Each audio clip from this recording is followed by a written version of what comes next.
Hello guys, welcome back to Bhojpuri vision. कैसे हैं आप सब गाइस? आज हम देखने वाले हैं खान जीसीएस रिसर्च सेंटर से एक धमाकेदार वीडियो। एक इंटरेस्टिंग टॉपिक है यार ये, मतलब Sri Lanka what is the bail out package. तो मतलब ये जो बात हो रही है हमारी, इसका जो मेन मुद्दा है वो श्रीलंका होने वाला है आज। तो मतलब ये खान सर का एक वीडियो है जो श्रीलंका के ऊपर चर्चा का है, मतलब उसमें क्या चीज़ें हैं या क्या सिचुएशन है अभी श्रीलंका की। तो चलिए यार देखते हैं कैसी वीडियो होने वाली है। और जिन्होंने अभी तक मेरे चैनल को सब्सक्राइब नहीं किया, कर लो यार, धमाकेदार वीडियोस आपको मिलने वाली हैं रेगुलर। तो चलिए यार वीडियो शुरू करते हैं। जय हिंद। हमारा पड़ोसी देश श्रीलंका जो है वो चाइना के डेथ ट्रैप में फंस चुका है। अब वो चाइना का एक उपनिवेश के तौर पे बनने जा रहा है। फिलहाल उसको आईएमएफ बेल आउट पैकेज देके रिवाइव करने की कोशिश कर रही है। तो ये बेल आउट पैकेज क्या होता है और कैसे चाइना के चंगुल में फंसा श्रीलंका, इसको हम समझते हैं। इससे पहले आपको श्रीलंका के बारे में कुछ चीज़ें पता होनी चाहिए। ये भी ब्रिटेन का गुलाम था। जो ब्रिटेन के गुलाम थे वो सब कॉमनवेल्थ कहलाते हैं। 4 फरवरी 1948 को ये स्वतंत्र हुआ। इसका पुराना नाम सीलोन था। अब ये चाय के उत्पादन के लिए पूरी दुनिया में फेमस है। सीलोन जो है, अक्सर क्वेश्चन पूछता है कि किस चोल शासक ने सीलोन पर अधिकार कर लिया था। तो भारत का शासक राजेंद्र चोल था, उसने अधिकार कर लिया था। हालांकि इस पे तो कई लोगों ने आक्रमण किया, इतिहास में पढ़ा चुके हैं आप लोग को। करिकाल हो गया, राज हो गया, राजेंद्र प्रथम हो गया, या फिर विजयनगर शासक जो थे उन्होंने भी इस पे कई बार अधिकार किया था। सीलोन पे, श्रीलंका, इस पे ही, सीलोन पे ही अशोक ने अपने महेंद्र और बेटी संघमित्रा को बौद्ध धर्म के प्रचार के लिए भेजा था यहाँ पर। ये श्रीलंका आ गया। श्रीलंका भारत से धनुष कोणी या राम सेतु द्वारा थोड़ा सा साइड में यहाँ जुड़ता है। यहाँ पर मन्नार की पाक की खाड़ी है, नीचे में मन्नार की खाड़ी है। श्रीलंका की राजधानी जो है श्री जयवर्धनपुरम है। कोलंबो मत मार दीजिएगा, कोलंबो पुराना है। कोलंबो से भी पहले कैडी था, कैडी से भी पहले अनुराधापुर था। वो सब बहुत पहले की बात हो गया। श्रीलंका के जो नीचे का बंदरगाह है, ये हम्बनटोटा बंदरगाह, ये काफी फेमस है। क्वेश्चन क्या पूछता है भैया, ये हम्बनटोटा बंदरगाह पे 99 साल के लिए लीज पे चाइना ने ले लिया है। ये उसका राजधानी है यहाँ पर। इसके ऊपर का ये जो है जगह है, इसका नाम है पॉइंट पेड्रो। ये अक्सर एग्जाम में क्वेश्चन पूछता है इनमें से कौन सा स्थान भारत में नहीं है, तो ऑप्शन डी पे रहता है पॉइंट पेड्रो, जो भारत में न होकर श्रीलंका में। ये श्रीलंका का यहाँ पर एक दर्रा है जिसका नाम है एलिफेंटा पास। ये ऊपरी राज्य श्रीलंका का जाफना कहलाता है। बहुत साल पहले यहाँ तमिल विद्रोह हुआ था जिसका नाम था लिबरेशन टाइगर्स ऑफ तमिल इलम LTTE। इनका कहना था कि हमें ये राज्य अलग दे दीजिए, ये मेरा एक अलग देश रहेगा। बाद में इसे भारतीय सेना जो थी उसे दबाई थी, जिस वजह से राजीव गांधी की हत्या भी कर दी गई थी। बहुत चीज हुआ था। एक और क्या पूछता है कि माहौली गंगा यहाँ की सबसे लंबी नदी है। श्रीलंका की सबसे लंबी नदी माहौली गंगा। ये चाय के उत्पादन के लिए फेमस और निर्यात के लिए। हालांकि हमसे कम चाय का उत्पादन करता है, लेकिन यहाँ चाय बहुत कम लोग पीते हैं। हमारे यहाँ तो दलिदर की तरह लोग चाय पीते हैं। चाय एकदम आओ तो कोई घर में घुसते पूछेगा चाय पियेंगे। चाय हमारे यहाँ बहुत पिया जाता है। ये बात सही है, हमारे यहाँ चाय समझते हैं हम लोग। चाय बनाते हैं, उत्पादन करते हैं, पी के सब खत्म ही कर देते हैं हम लोग। श्रीलंका की अर्थव्यवस्था चौपट कैसे हुई? श्रीलंका की अर्थव्यवस्था चौपट होने की मेन रीजन था कोरोना और चाइना का कर्जा। श्रीलंका की अर्थव्यवस्था में 10% योगदान उसकी जीडीपी में टूरिस्ट का था, पर्यटन का। 10% जीडीपी में बहुत मायने रखता है। हमारे देश में सबसे बड़ी कंपनी जो है टाटा ग्रुप की है। टाटा सन्स है, टाटा स्टील है, टाटा टेलीकॉम है, टाटा की एयरलाइंस है, टाटा नमक है, टाटा का कुल्हाड़ी फावड़ा ये सब बनता है टाटा के। आपका अब देखेंगे TCS, कई कंपनियां हैं टाटा की। टाटा इतना बड़ा कंपनी होने के बावजूद भारत में केवल 5% जीडीपी में योगदान करता है, जबकि श्रीलंका में टूरिज्म जो था वो 10% करता था। कोरोना के बीच में टूरिज्म चौपट हो गया। टूरिज्म चौपट होगा तो विदेशी मुद्रा आए नहीं, जिस वजह से यहाँ श्रीलंका में महंगाई बढ़ गई। खाद्यान्न में 14% की महंगाई देखी गई। खैर, खाद्यान्न में भारत में भी 14% की महंगाई देखी। अब बोलो, लेकिन पेट्रोलियम में यहाँ 85% की महंगाई देख गई, जो पेट्रोलियम क्राइसिस आ गया भयानक। यहाँ पर फॉरेन मुद्रा इतना कम पड़ गया कि वहाँ की श्रीलंका की सरकार को लूज डॉलर रिसीव करने पड़े। मतलब जिसके पास 1 को 2 डॉलर है ना, वो भी बैंक में जाके दे सकता है, ताकि देश के पास कुछ फॉरेन रिजर्व आ सके। ये जो महिंद्रा राजपक्षे है ना, अपने आप में बहुत उड़ते थे, अत्यधिक ज्यादा घमंडी इंसान। हम क्या बोले, विदेश नीति का मामला है, वरना ये अपने देश में चुनाव केवल भारत को गरिया के जीते थे। यहाँ पर अभी मालदीव में भी यही हो रहा है। अब हम क्या करेंगे, जस करनी तस भोग ही पावर है। भैया भारत के लोगों को आप बोलते हैं, क्या बात बोले हम यहाँ पर। कहाँ जाए, चाइना को लगता था कि ये यहीं पे, चाइना गुलाम बना के रखना चाहता है। हमारे यहाँ भारत के लोग हम जीते हैं और जीने चाहते हैं। अब आया समझ में यहाँ पे, अब भारत के पीछे आ रहा है। इनके यहाँ फॉरेन रिजर्व पूरी तरह से चौपट हो गया। फॉरेन रिजर्व को शॉर्टकट में, फॉरेन को शॉर्टकट में फॉर कहते हैं और एक्सचेंज को हम लोग एक्स कहते हैं, यानी शॉर्टकट में फॉरेक्स कहते हैं। इनके पास महज $1.5 बिलियन है, $1.5 बिलियन बस इनके पास फॉरेन रिजर्व बचा हुआ है। इसको संभालने के लिए इसने अपने सेंट्रल बैंक यानी जो वहाँ का आरबीआई का काम करता है उसके डायरेक्टर को ही बदला, लेकिन इतनी अर्थव्यवस्था चौपट हो चुकी थी कि ये लोग उसको संभाल ही नहीं सके। यहाँ के आरबीआई या जो मेन बैंक है उसे सेंट्रल बैंक ऑफ श्रीलंका कहा जाता है। जैसे हमारे यहाँ सबसे बड़ा जो बैंक है वो आरबीआई है, reserve bank of India. Pakistan में उसे स्टेट बैंक ऑफ पाकिस्तान कहा जाता है। वो भी अब संभाल नहीं पाया। हाल ये हो गया कि श्रीलंका को अपने 3 देशों से राजदूत वापस बुलाने पड़े। राजदूत बहुत जरूरी होता है 2 देशों में रिलेशन को बनाकर रखने के, वरना राजदूत नहीं रहेगा तो देश में बड़ा दिक्कत हो जाएगा, रिलेशन खत्म होने लगता। जैसे हमारे देश के बहुत सारे लोग विदेशों में काम करते हैं, America, Britain, France, Germany, UAE, Saudi, Iran, Oman, हर जगह काम करते हैं। 55 लाख से ज्यादा लोग काम करते हैं। उन्हें कोई दिक्कत होगा तो कौन सुनेगा? यूएई में हमारे भारतीयों को दिक्कत होगा तो कौन सुनेगा? वहाँ 60% भारतीय रहते हैं, तो वो राजदूत से कहते हैं। राजदूत के अंडर में पूरी स्टाफ की एक टीम होती है, वो काम कर। इस पे करोड़ों का खर्च आता है। श्रीलंका की अर्थव्यवस्था इतनी गिर गई कि इसने अपने 3 देशों से राजदूत को वापस बुला लिया। एक साइप्रस से बुला लिया वापस, जर्मनी से वापस बुला लिया और यहाँ नाइजीरिया से वापस बुला लिया, ताकि आज भैया पैसा नहीं है वहां पर। जैसे कोई लड़के दिल्ली, कोटा, पटना, इलाहाबाद, लखनऊ, कानपुर ऐसे पढ़ाई करने जाते हैं, लेकिन जब उनके घर की अर्थव्यवस्था गड़बड़ाती है तो घर वाले बुला लेते हैं, आओ बाबू बहुत पढ़ लिया, आ जाओ, पैसा बहुत गड़बड़ है, स्थिति खराब है, अब नहीं पढ़ सकते। तो इसकी स्थिति इतनी गिर गई है।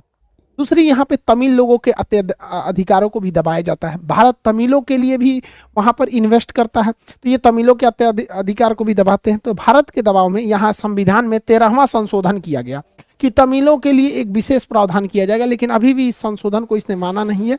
तो 13 पार्टियों ने भारत से पत्र लिख के मदद की गुहार लगाई है। भाई भारत क्या इंटरवेन करेगा? अभी इस मैटर पे खुदे अपने डूब रहे हैं। यहाँ पे श्रीलंका इतना भयानक कैसे डूब गया, इसके पीछे ये कितना भयानक डूबा है अंदाजा लगाइए। श्रीलंका का जो टोटल कर्जा है उसकी जीडीपी का 80% है, यानी 1 साल तक आप जितना बनाएंगे ना उसका 80% तो केवल लोन लिए हैं, कर्जा, ब्याज जोड़ देंगे तो 100%। यानी ये कितना, अगर ये पूरा साल भर कमा के भी कर्जा देगा तो भी नहीं चुका पाएगा। ये तो परसेंटेज में हुआ, लेकिन एक रियल वैल्यू होना चाहिए ना कि कितना लिया है। समझिए, टोटल इसने कर्जा ले रखा है $26 बिलियन। $26 बिलियन।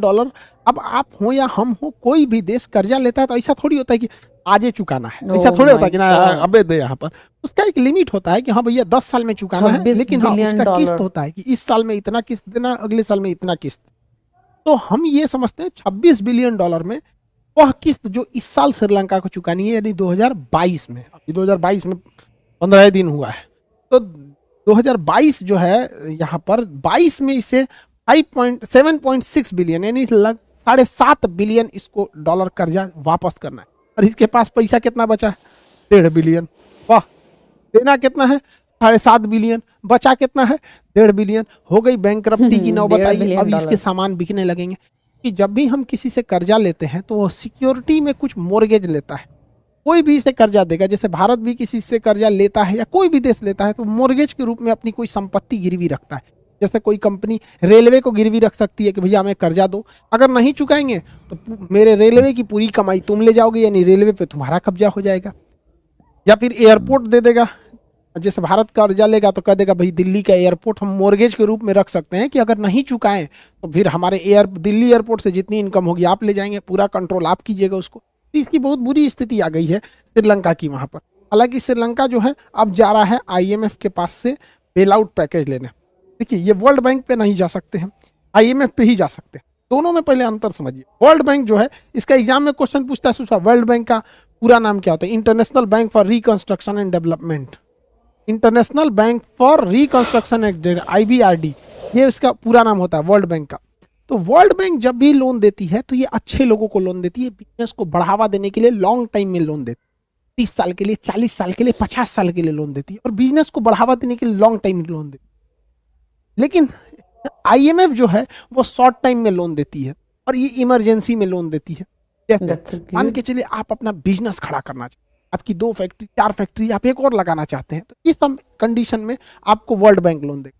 पता चला आप अच्छे खासे सैलरी थी, ठीक ठाक है, घर में 2-4 आदमी का एक्सीडेंट हो गया, अचानक 5 लाख का जरूरत है, तो वर्ल्ड बैंक कहेगा ये इमरजेंसी, आप दुख बीमा विपत दिनाए खजुवट हमारे पास नहीं, निकलो यहाँ IMF के पास जाओ।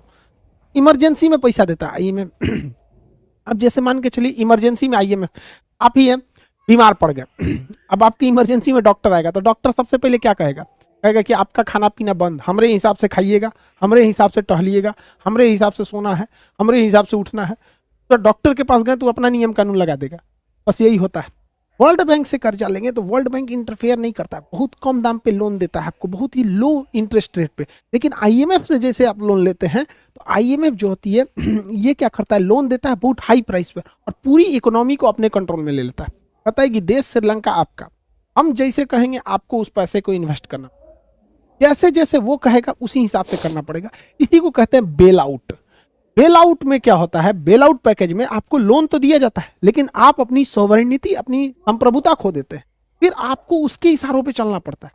ऐसी नौबत भारत पे भी आई थी 1991 में। हम लोगों ने भी बेल आउट पैकेज लाए थे, मतलब हम लोग कर्जा लेके आए थे, बैंक ऑफ इंग्लैंड से भी लाए थे, IMF से भी लेके आए थे। 1991 के बाद हमारे पास केवल 15 दिन के पैसे बचे थे। श्रीलंका की से भी बुरी स्थिति आई थी, पूरी दुनिया देख रही थी कि भारत बर्बाद होगा। तो PV नरसिम्हा राव और मनमोहन सिंह, उस समय नरसिम्हा राव प्रधानमंत्री थे, मनमोहन सिंह वित्त मंत्री हुआ करते थे। तो IMF ने एक शर्त पे दिया था, कहा था कि आप भारत में विदेशी कंपनियों को आने नहीं देते हैं और प्राइवेट कंपनियों को बढ़ावा नहीं देते हैं, केवल सरकारी कंपनी रहती है। हम एक ही शर्त पे आपको पैसा देंगे। बेल आउट में पहले पता है, बेल आउट का मतलब ये होता है शर्त रखेगा अपना नियम कि आप प्राइवेट कंपनी को भी आने दीजिए, सरकार और विदेशी कंपनियों को भी आने दीजिए और दोनों को छूट दीजिए।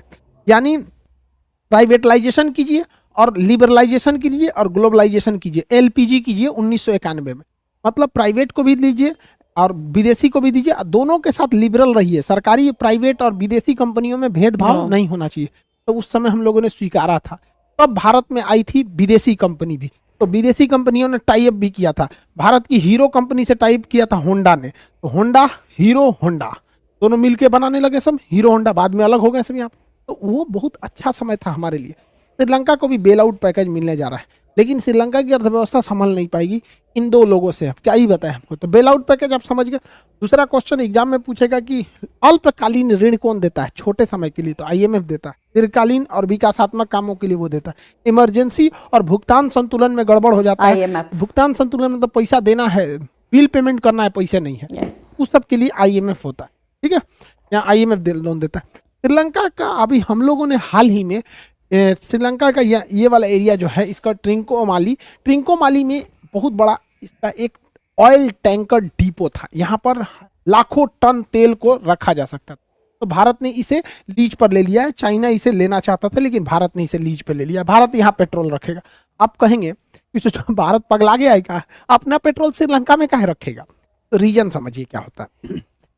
कभी कभी क्या है कि तेल के दाम में अचानक गिरावट आ जाती है, इतना गिरावट आ जाती है कि किसी भी देश को अरबों खरबों का फायदा हो सकता है। ठीक है, उस स्थिति में जैसे भारत में 2020 में इतना तेल का रेट गिरा था जिसका कोई हद नहीं, 32 रुपये लीटर पे चला आया था। ईरान वगैरह जो विदेशी है, हम लोग को तो महंगा ही मिला था क्योंकि सरकार उसी बहाने कमा लेती है। तो हमारे पास रखने का जगह नहीं था, तो हम लोग माथा पीट रहे थे। इसलिए हम लोगों ने क्या किया, श्रीलंका के ट्रिंकोमाली टैंकर जो है द्वितीय विश्व युद्ध के समय का ही है, इसको हम लोगों ने ले लिया है दोबारा, इसको ठीक ठाक करके। अब कभी भी तेल सस्ता होगा ना तो हम ये लोग यहीं ले जाकर रख देंगे, महंगा होगा तो भाई हम लोग इंतजार करें, महंगा होगा नहीं खरीदेंगे, 2 महीना का तो यहीं में स्टोर करके रख देंगे। समझ में आ गया कि नहीं? ये स्ट्रेटेजिक ऑयल रिजर्व कहलाते हैं। इस पे हम एक सेपरेट वीडियो बनाए हैं, आप लिंक है देख लीजिएगा कि किस तरह से स्ट्रेटेजिक ऑयल रिजर्व होते हैं, काम करते हैं। तो भारत ने लिया, चीन ने इस पर काफ़ी ऐतराज जताया है और चीन ने क्या कहा है कि श्रीलंका को किसी तीसरी ताकत से बचना चाहिए। तो भारत सरकार को भी यहाँ कहना चाहिए कि श्रीलंका की बर्बादी के पीछे भी किसी तीसरी ही देश का हाथ है, यानी चाइना का हाथ है। चाइना किस तरह से फंसाया है अपने BRI प्रोजेक्ट में, उसको समझिए ध्यान से। चाइना के पास इतना पैसा हो गया है भाई साहब कि उसको पास रखने के लिए गोदाम कम पड़। चाइना ने दिमाग लगाया कि पैसा रखे रखे दिमाग खाएंगे सब, उससे अच्छा हम इससे पूरी दुनिया में सड़क बना लेते हैं। सोचो चाइना का, हम लोग अपने भारत में अच्छा से सड़क नहीं बना पा रहे।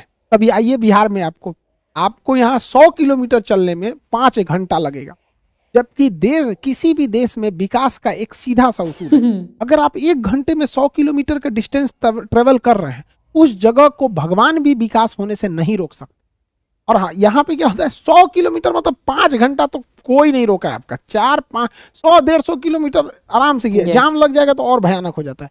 4 घंटा 5 घंटा लग जाते हैं 100-150 किलोमीटर डिस्टेंस है। तो चाइना के पास इतने पैसा थे कि उसने पूरी दुनिया में सड़क बना दिया, दुनिया में, और पैसा दिया ये अपना, बात लो तो ना सही हमारा बोल रहे सड़क हैं। है। इसने 2 तरह से सड़क बनाया। एक जमीन पर जो बनाया, इसने सड़कों का जाल बिछाया मंगोलिया में, रूस में, कजाकिस्तान में, तुर्की में, ईरान में, यहाँ से पूरा यहाँ यूरोप तक में पूरा सड़क बिछा दिया। यहाँ पर पाकिस्तान में CPEC ये सड़कें बिछा दिया। इन सड़कों को वो कहता है वन बेल्ट, इसे वो कहता है वन बेल्ट। दूसरा, समुद्री रास्ते को भी उसने बनाया, जगह जगह पे बंदरगाह बनाया। लगभग यहाँ पे 60 देशों में इसने क्या किया, बंदरगाह बनाना चालू किया 60 देशों में।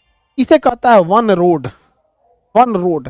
तो जो स्थल मार्ग है उसे कहता है वन बेल्ट, और जो समुद्री मार्ग है उसे कहता है वन रोड। उसी को कहता है one belt one road initiative.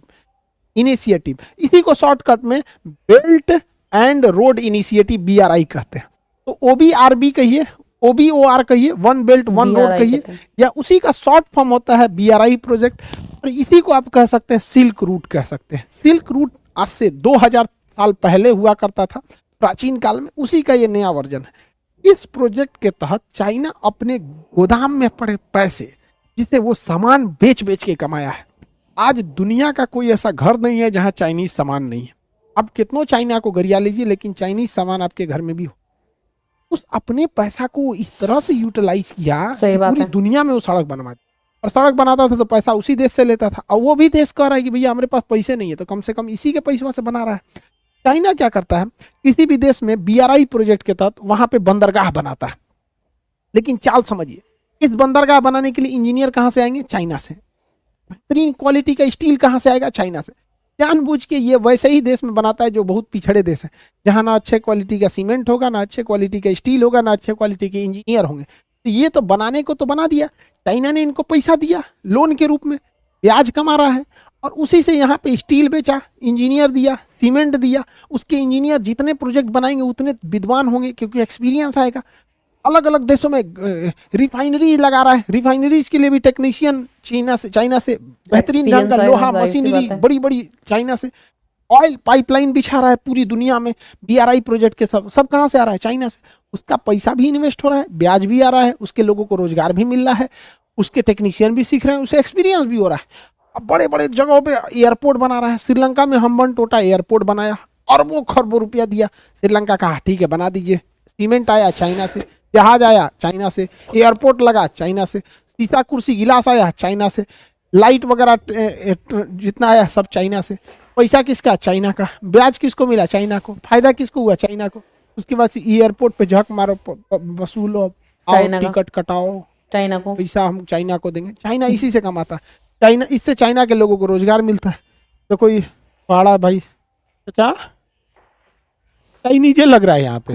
दाढ़ी या तो रख लो या तो कटवा लो यार, बीच में छोड़ के रखे हो ये चाइनीज है। अरे हो खत्म हो तो गया है वो। देखो चाइनीज ये पूरा खत्म हो गया, तब वो पी रहा है उसको। बीड़ी को फेंक दो, इसको खत्म हो गया लोल कहीं का। इन सब को क्या मिल जाए, रोजगार। इसी वजह से आज दुनिया में स्किल्ड वर्कर के मामले में चाइना सबसे आगे है। हमारे पास वर्कर हैं बट हमारे पास स्किल्ड नहीं है।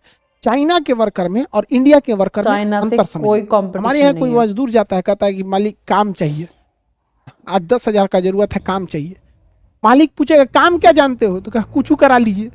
ये भारत में है। चाइना वाला, हम पेंटर हैं हमको काम चाहिए, हम टेक्नीशियन हैं हमको काम चाहिए, वेल्डर हैं काम चाहिए, नट कसते हैं काम चाहिए, हाइट पे काम कर सकते हैं काम चाहिए। मतलब वो स्किल्ड है, वो अपने हुनर को बताएगा और आपसे काम मांगेगा। अब भारत में मजबूरी बताएगा, काम मांगेगा। हमारे यहाँ यही हो गया है। तो ये चाइना कैसे, हमारे यहाँ लोगों को काम नहीं। चाइना ने पूरी दुनिया में सड़क बना रहा है, पूरी दुनिया में एयरपोर्ट बना रहा है। उसके यहाँ मजदूरों, कहीं से मजदूर पटक के कहता रोजगार चाहिए, श्रीलंका भेज दिया, अमेरिका भेज दिया, पाकिस्तान भेज दिया, यूरोप भेज, हर जगह काम करा रहा है। इसके वजह से अब श्रीलंका भी इसी चाल में फंस गया था। एक्चुअली BRI प्रोजेक्ट के तहत, one belt one road initiative कहिए या सिल्क रूट कहिए, BRI प्रोजेक्ट के तहत पूरी दुनिया में 60 देशों में चाइना ने काम करा रहा है। वहाँ पे एक्चुअली लोगों को लग रहा है कि चाइना जो है वो लोन दे रहा है और उन लोग के इंफ्रास्ट्रक्चर को डेवलप कर रहा है। एक्चुअली वो लोन नहीं दे रहा है, वो लाइन ऑफ क्रेडिट दे रहा है। लाइन ऑफ क्रेडिट क्या होता है कि जब हम किसी देश को कर्जा देते हैं इस शर्त पे कि तुम इस लिए गए कर्जा से हमारे ही देश से सामान खरीदोगे, तो चाइना पैसा पे पैसा कमा रहा है, इतना पैसा हो गया। और हमारे देश में अभी चुनाव चल रहा है पंजाब का खत्म होगा उसके बाद उत्तराखंड का खत्म होगा, यूपी का खत्म होगा, उसके बाद फिर कहीं का चालू हो जाएगा। अभी बंगाल में खेला हुआ था, अभी कहीं और खेला होगा, ऐसे खेला होते रहता है हमारे यहाँ।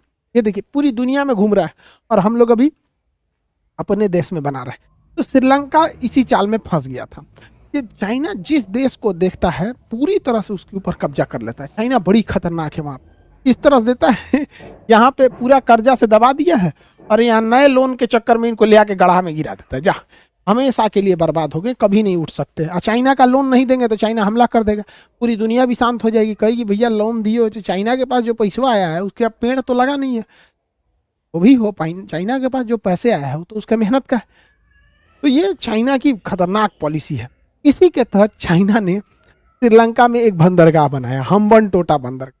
और हम्बनटोटा बंदरगाह बनाया, कहा कि इससे बहुत कमाई होगा, लेकिन लोन देने की इकाई उसने रख दिया 10 साल में हमें लोन चुका दीजिएगा। श्रीलंका ने 10 साल में लोन नहीं चुका पाया, $1.2 बिलियन लोन नहीं चुका पाया। चाइना ने कहा कि आपका लोन हमने दिया, 10 साल टाइम दिया, आप 10 साल नहीं चुका पाए, अब एक काम कीजिए, या तो हमको इतना पैसा दे दीजिए या तो ये बंदरगाह हमको दे दीजिए। 99 साल तक हमारा ये बंदरगाह, हम क्या करेंगे आपको कोई मतलब नहीं होता है, या हम 99 साल में कमाएंगे, अगर इतना कमाई हो गया तो ठीक है, इससे ज़्यादा कमाए तो भी हम ही ले जाएंगे, कम कमाएंगे तो भी हम ही ले जाएंगे, नहीं तो हमारा दे दीजिए। श्रीलंका कहा ठीक है ले जाओ यहाँ पर। ये भारत के लिए गड़बड़ है, हमारा पड़ोसी अगर चीन के हाथों बिकेगा तो ये गड़बड़ है। भारत कभी भी किसी देश को इस क्या से नहीं देखता है, लेकिन चीन की नज़र बहुत ही खराब है। लेकिन कुछ भी कहिए, हमारे यहाँ क्या है कि हम लोग 5 साल में ससुरा हर 3 साल पे गैप करके किसी न किसी राज्य में इलेक्शन होता है, उसके चक्कर में हमारे यहाँ लोग इतना काम ही नहीं कर पाते। हमारे यहाँ के पता नहीं, तुमको कोई पता भी होगा कि नहीं BRI प्रोजेक्ट क्या होता है। आई होप आप इसे समझे होंगे। मिलेंगे नेक्स्ट क्लास में। जय हिंद।